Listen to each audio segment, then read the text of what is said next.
Otvori. Neće može pod šifre kufert. On ima kombinaciju i neće da može, ne može. Eksere držiš pod šifrom. Nećeš da veruješ, druže, šta se kod mene ekseri kradu? To je... Koja ti je šifra? Šifra? Ona je zapisana u dozvolu. Dozvolite, samo da pogledam. Ništa, oba vraćam. Da vidim šifru. Tu je na neko papirče, majke mu ga, samo da pogledam gde je. Evo. Moraš da pišeš, jel? Ne možeš da zapamtiš. Pa ja ste da pamtim brojke, prijatelj. Ja bih bio inženjer. Ne bi ja sad kao pao u rupu u bunar. Jel?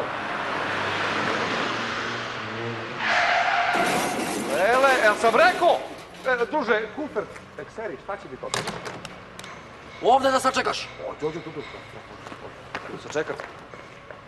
Sve ću da sačekam ja.